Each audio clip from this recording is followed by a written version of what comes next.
Welcome to the Regeneration Collective podcast, the next UN Visions for a Regenerative Future. I'm Silke von Brockhausen, a UN insider with 18 years across more than a dozen UN missions and founder of the Regeneration Collective. As the UN approaches its 80th anniversary and the campaign for the next Secretary General gets underway, amid protracted conflicts, widening inequalities, and cross-planetary boundaries, we ask, how can the UN become the platform through which people, institutions, and the more than human world repair and transform broken systems and create conditions where life can thrive? In each episode, we speak with regenerative practitioners, policy shapers, indigenous knowledge holders, peace builders, culture makers, and frontline humanitarians about the lived experiences and visions that could translate into regenerative UN policies, organizational culture, and operations. This is for UN staff, partners, member states, and bridge builders who are curious about what regeneration means in practice and who are ready to turn the UN into a trailblazer for this shift. I'm very honored to welcome Nora Bateson to this podcast. Nora is a filmmaker, writer, educator, and systems thinker whose work explores how living systems learn, adapt, and co-create meaning. She is president of the International Bateson Institute in Sweden, where she coined warm data, the relational trans-contextual information that lives in the interactions between people, institutions, cultures, and ecologies, and developed warm data labs, now hosted by certified facilitators in 40 and more countries, to help groups perceive complexity together. Nora's films and books include An Ecology of Mind, on her father, anthropologist Gregory Bateson, Small Arcs of Larger Circles, and Combining. She also introduced sympathecy, mutual learning through interaction, as a lens for organizations and societies. Nora's practices bridges policy, education, health, economics, and diplomacy, offering leaders practical ways to move beyond reductionist cold data toward decisions that honor relational integrity. For UN colleagues, her work is a guide to cultivate self-leadership, institutional learning, and policy that fits living contexts. Welcome to the podcast, Nora. Thank you. It's nice to be here. And my first question for you is, what does the term regeneration mean to you, and why does it matter now for people working in and around the UN? Well, I think the term regeneration to me means essentially participating in life that makes more life. And that's what life wants to do. That's what a meadow does. That's what is happening between all the organisms that are making a forest or an ocean or the soil or your microbiome even. So how do those organisms be in relationship that makes relationship that makes relationship that makes life? So for me, that's what regenerative means, is supporting these multiple orders of relational process, many of which you don't see. You can't count, you can't find, you don't have names for, but they're critical to what we call life, which is, I think that should be important to not just the UN, but everybody. Anybody who's walking around with a microbiome who wants to eat food and have, a future for other generations. This should matter Beautiful. too. That opens a lot of questions, like how can we create these conditions for life to thrive, right? And are we not creating these conditions that we can see all around the world, where we are actually destroying and exploiting, extracting, instead of providing more of this context? And I would like to hear from you actually. How does warm data fit into this process of regeneration, maybe? And maybe for listeners who have never heard about warm data, do you mind explaining it in simple terms to us? Yeah, sure. I think the place that I started from with warm data was actually from the question of what is the information that is guiding the decisions that are getting made. And from there, I started to realize that most of the information that is being used to make decisions in schools, in governments, in health systems, in families, in projects around the world in various ways, from agriculture to cloth making to energy production, etc., that those decisions are informed by information that has been decontextualized from exactly those relationships that make life. And so, because it's been decontextualized, like, for example, you would have information about education systems and test scores and class behavior and child development for schools. Mm-hmm. Okay. But that's not all the information that needs to be in schools. It's also Mm-hmm. technological, political, it's intergenerational, it's cultural, it's historical. So, there's a lot missing from the way that decisions are getting made, so that the best people with the best intentions in all the best ways are making decisions, creating strategies of action that are continuing to disrupt those processes that make life, because the information that they're using is inherently inadequate. So that's where the idea of warm data came from, was to look at, essentially the question of what would it be to have systemic information? And coming from a background of systems theory and complexity, my immediate understanding would be that that would be to have lots of different kinds of information, right? So in the example of the schools or climate change, even, let's use that, you would have information not just about the carbon particulate in the atmosphere, but also about culture, about identity, about fashion trends, about ways in which people are consuming media or technology or history, or all of these different things would be involved in that. But I found a problem. Mm-hmm. And the problem that I found was that, well, let's put it this way, there is systemic information out there. But the way that it's produced is by having lots of streams of decontextualized information. And if you get lots of streams of decontextualized information, you still don't have what's necessary to understand and to be, within that system, which is not necessarily what's the cultural information or the identity information or the psychology information or right? But how do these things change each other? How are the different streams in relationship? And this is something that cannot be grasped, it cannot be defined, it cannot be measured or written or pinned down, because it's moving. Right? What's happening in tech, for example, continues to change the way families are relating. That's continuing to change the way identities of young generations are forming. That's continuing to change the way media and their technological habits are patterning. And that's continuing to change culture. It's continuing to change all sorts of activities that will impact the environment. But they're not static. So the place that I found was very necessary to work within is the place where the information that we need to actually be working with is as alive as the systems that we want to generate life within. So, it's not just about regenerative this or that. It's about the information itself being alive. And that means it's awkward, It's right? difficult It's, to yeah. visualize. Well, it's difficult to visualize if visualization means measurement, if visualization means models, if visualization means concretized, explicit, direct information. But I just want to remind you that those forms of information, measurement, models, and concretized definitions, come out of the industrial engineering model.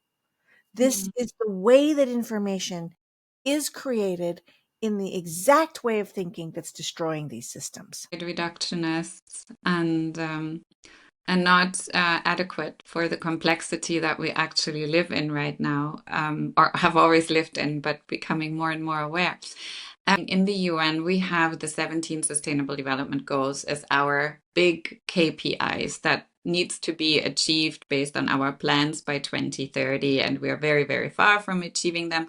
We put a lot of sub-targets to all these development goals, and my background is actually strategic planning for UN country teams, where we create 3 to 5 year plans with a lot of indicators, baseline status, all connected to these SDGs.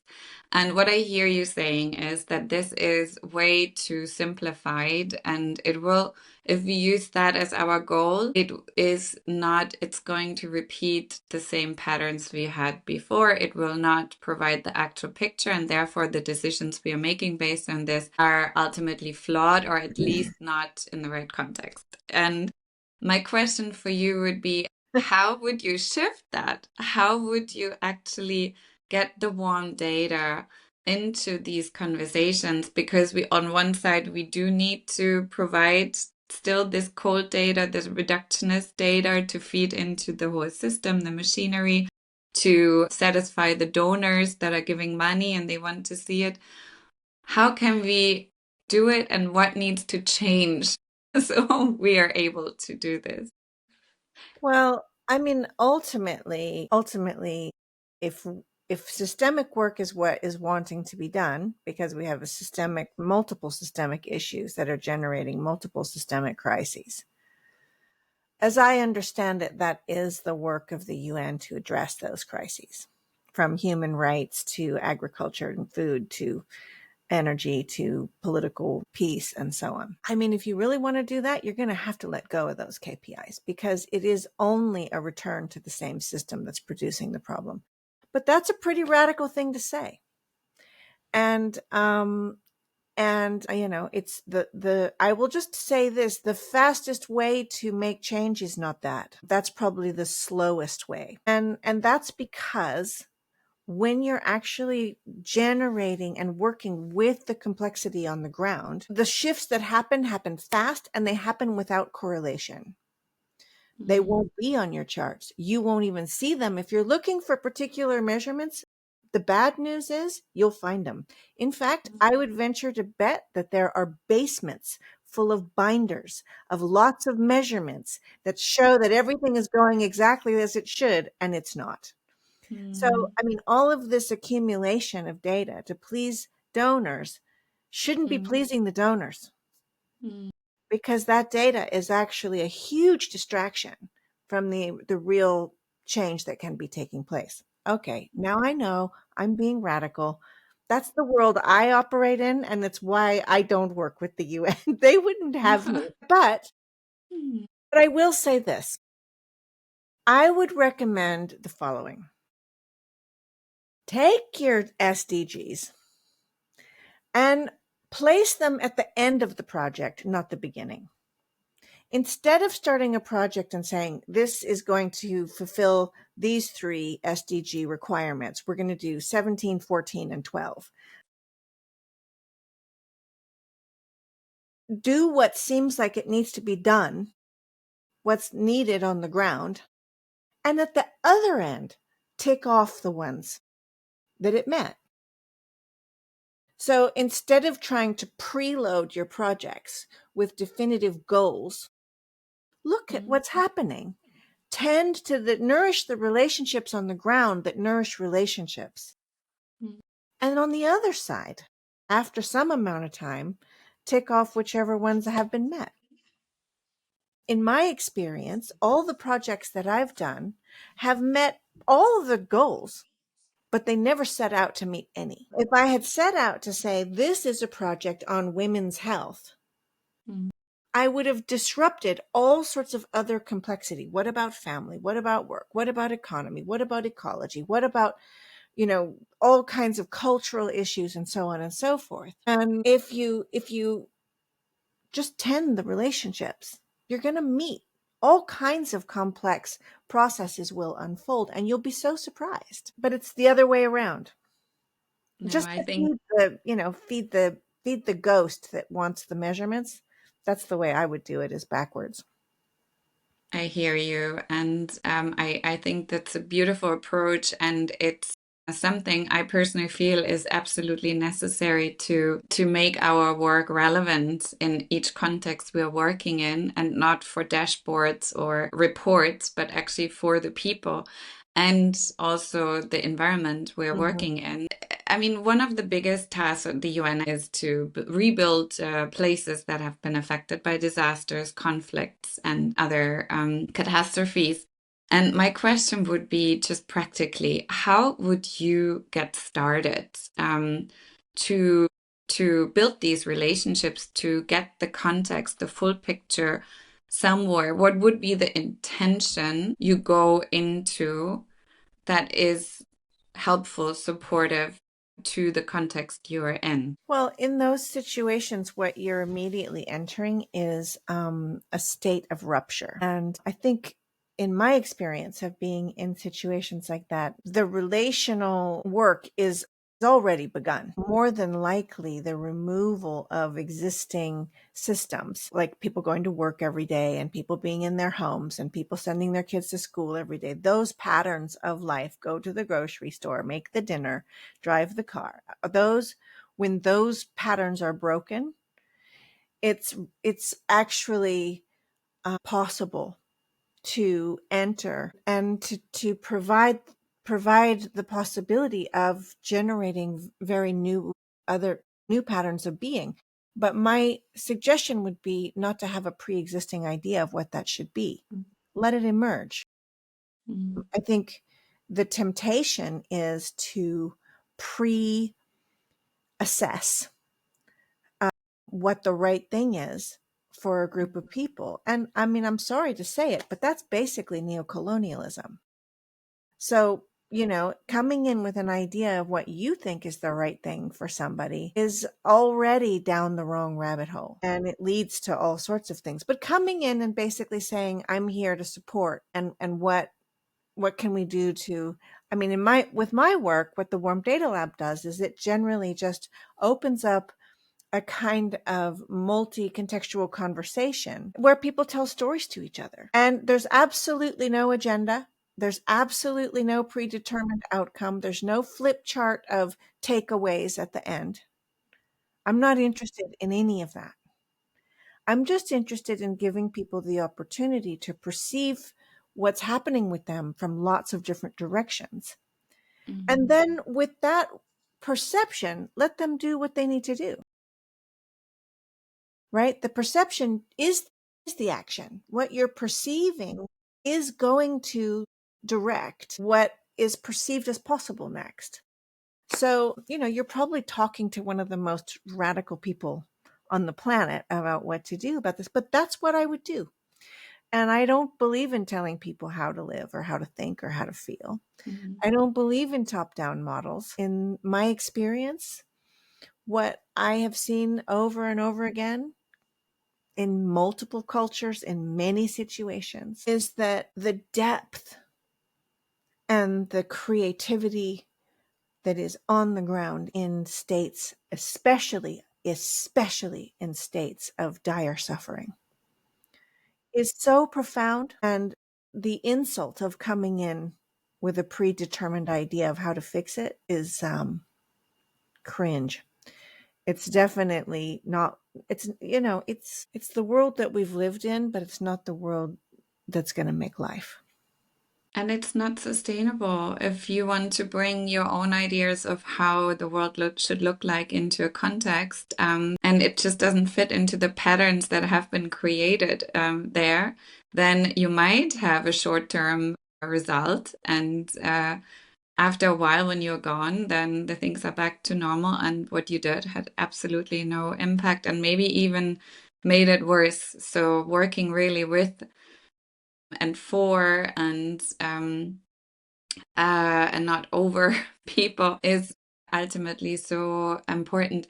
For me, the question is, though, how do you make sure that you're actually listening to somewhat representative voices? And how can you, I mean, would you need to get everyone's voice? How is that possible in large regions, populations? And then at some point, you do need to if you're there to provide resources that might be needed and requested based on what comes out of the stories you hear in context, how do you kind of record that? How do you, like, what's the next step after these labs that you created? Well, generally, what starts to happen is that people start to see for themselves the things that they want to do. And, in some cases, it looks like, making tools. In some cases, it looks like helping their neighbor's elderly get down the stairs every day. In some cases, it looks 1,000 different ways. Mm, So if you come in with the predetermined idea of what you're looking for, you won't see it. But these are the actions in minutia that produce the macro. And the macro is a community that has cohesion, a mm, community that is generating possibility from within. And that comes from the relationships in the community. Now, by contrast, in many, stable, whatever that means, in many affluent countries where there isn't a war or where there isn't a disaster going on, we're playing with fire, generating the kind of polarity through social media and so on that's actually destroying that very fabric of mm, community cohesion that is needed in times of emergency. What's the opposite of that, right? What is the way that we kind of come in to a situation? And you know what? If you're coming in, it's not of you, right? There's much you are not going to see. The only thing you can do really is to allow for the relationships on the ground to be nourished. What does that mean? Very often, what it means is making space for people to be together mm, and have there be childcare and food and let people get together and figure out how mm, to be together. Now, for me, I like to do that with the Warm Data Lab because it produces an immediate way of being in relationship that generates the perception of the complexity, as mm. opposed to the other model, which would be more like the town hall model, where you bring everyone together and you say, we'd like to know what your community needs. Don't do that. Because people will ask for, obviously, they will ask for what they think you can give them. Mm, They're not gonna, you go into a hamburger shop, you don't order a poetry book, right? You know what you can get there. And so the asking of that question, while it feels dignified, is actually producing more rupture in the community. mm, Because what happens is people will say, we think we should have, after school programs, we need new housing, we need medical clinics, we need this. And immediately they're in competition with each other. and the And that, loudest voices will then determine well, and they what's will delivered. compete for networking, compete for funding, compete for, Mm, viability. They will align their mm, work toward existing systems of power. And that is mm, the last thing you want them to do, especially when the existing system of power is the UN, mm, right? So you don't want them to align to you. You want them to align to each other. And that means you don't put them in competition with each other. You don't pit them against each other. And if you create some sort of like, well, who's got the shiniest project? We will choose who gets funded, mm. is immediately dehumanizing. It's immediately negating those relationships on the ground that actually need each other. And with these One Data Labs, you create a cohesive story for them, what they need, where they want to be, and or I, you I strengthen the social cohesion, which will be then the foundation to find common ways to go forward, because in a lot of these communities the cohesion has been disrupted through trauma, through losing everything you had, and that creates this fear-based feeling of you're on your own, and through this you get back your community or your relations. Beautiful. I'm starting to get a better starting to get it. understanding. I always have to visualize what this actually means, and I would actually like to experience such Mm. a warm data lab too. Even if you create these beautiful spaces where people can be themselves and where they can just be together to create connections. Even there, I mean, there are introvert people, there are extrovert people, there are people who culturally don't have the right to speak, or who might be already marginalized in some ways. How do you create a condition where all of these people have the opportunity to connect and to express themselves? Well, one of the ways that this happens in the Warm Data Lab is that essentially people are they're encouraged to really speak through personal story. So nobody's personal story is wrong, and nobody's personal story is more right than somebody else's. Nobody's personal story has more gravitas. So if you get, community leaders or people who are traditionally more influential in the community, they are neutralized in Mm. small groups of people who are just telling their stories. So, and when I say neutralized, I don't mean the people, but the position of influence. Mm. I refer to this as an ecology of communication, right? You need an ecology of communication. And in that, what we need to really look at is it is that thing, and you may get people in the lab who talk too much and people who sit really quietly, Mm. but then they're going to move and they might be the one that talks too much. Mm. And the one that talks too much might learn to sit quietly. Mm. So I don't control it. I mean, Mm. when you hear me say that I'm not here to manipulate systems, I am really not. I'm not going to say, now be sure each person gets equal amount of time to talk, because that also ruins the ecology of communication. It ruins the possibility of learning. And some Mm. people, it takes them a while, but they get it. And usually within an hour and a half. When I say it takes them a while, I mean 35 minutes. I don't mean 30. So that, I think that question of how do we get the marginal, listen to the question, how do we get the marginalized voices in the room? Do you notice anything about that question? It's also, again, wanting to manipulate the situation and not just let life emerge, which we just defined as the core of a regenerative way of being, is just let it happen. So And yes, thank you. the way to do that is not to ignore the problem of Mm. marginalized voices not being heard, because that I totally agree with that.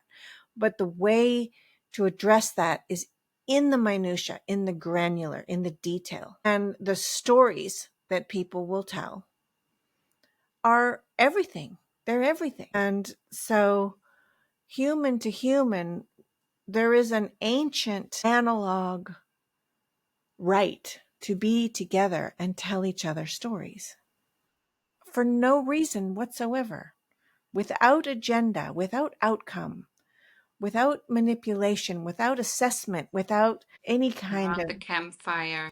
just tell stories.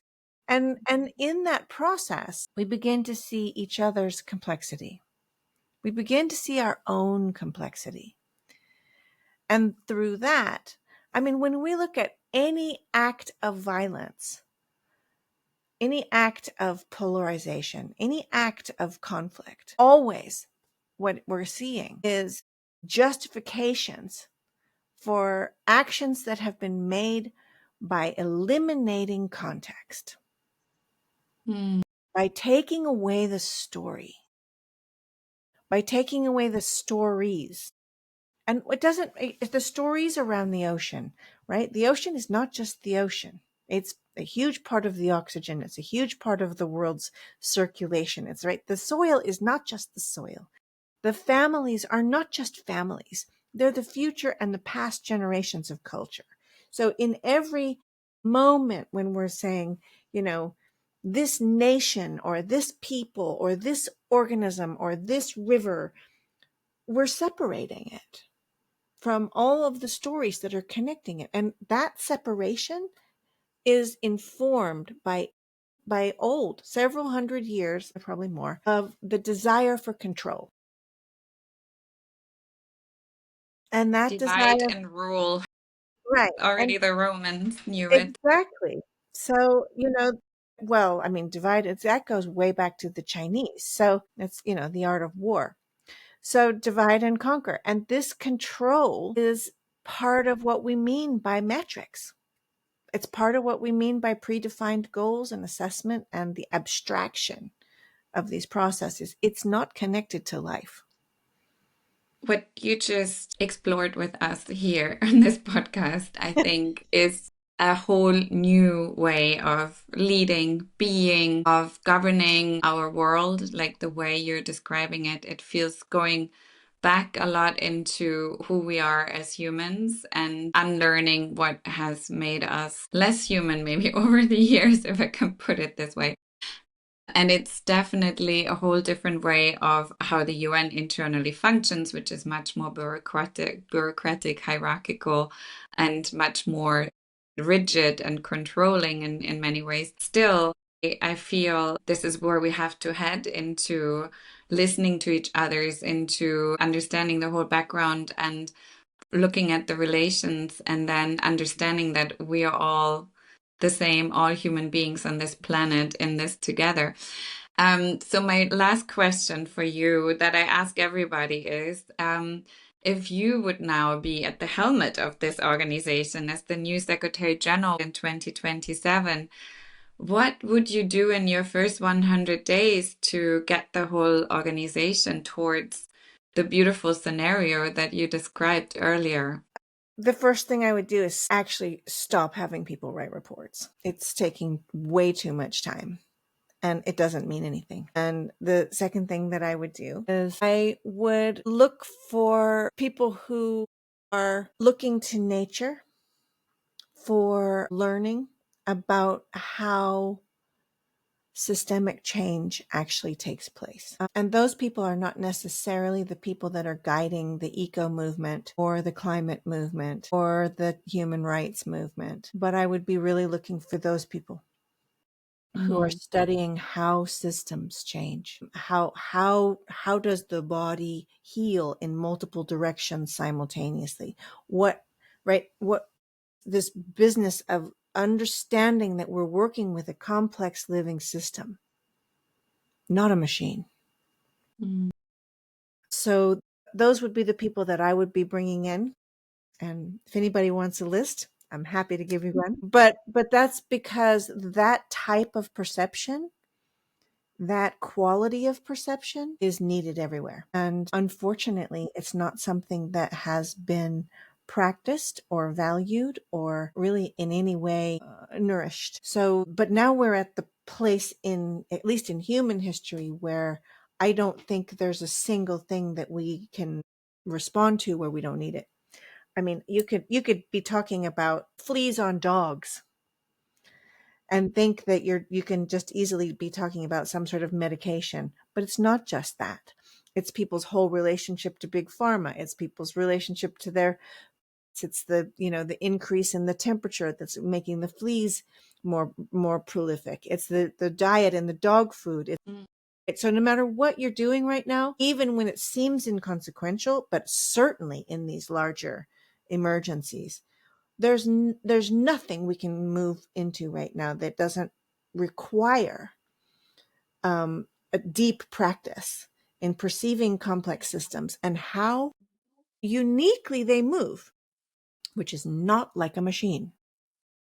So all of those habits of perceiving in the way that an engine works are not useful. And that's the way we've all been trained to think in terms of causality, in terms of linearity, in terms of identifying a problem, identifying a solution, and strategizing a linear path to get there. All of these processes that we're trained in are not useful in complex systems. And that's where we are. No, thank you for this compassionate plea for getting back to the essence. No, and I think, the only thing that really stands in the way is that we always feel this pressure and we don't have enough time. We need to do it fast, fast, fast. And that way we get to the wrong solutions in many cases. And if we just create these spaces, take the time, it would be beautiful to see what unfolds at a Mm, global level if we really have the UN as a platform that promotes this kind of interaction. It would be my dream, my vision, and who knows? Hopefully, we will see it at least in some pockets, and then we can learn from these experiments. And it's good to already have you with all your background and experience doing it in other contexts, and hopefully we can draw from that. So thank you very much for explaining to us what exactly it means and giving us a vision that we can all work towards. Thank you, Nora. Thank you. Good luck with it. And come on, UN. Come on. We can do it.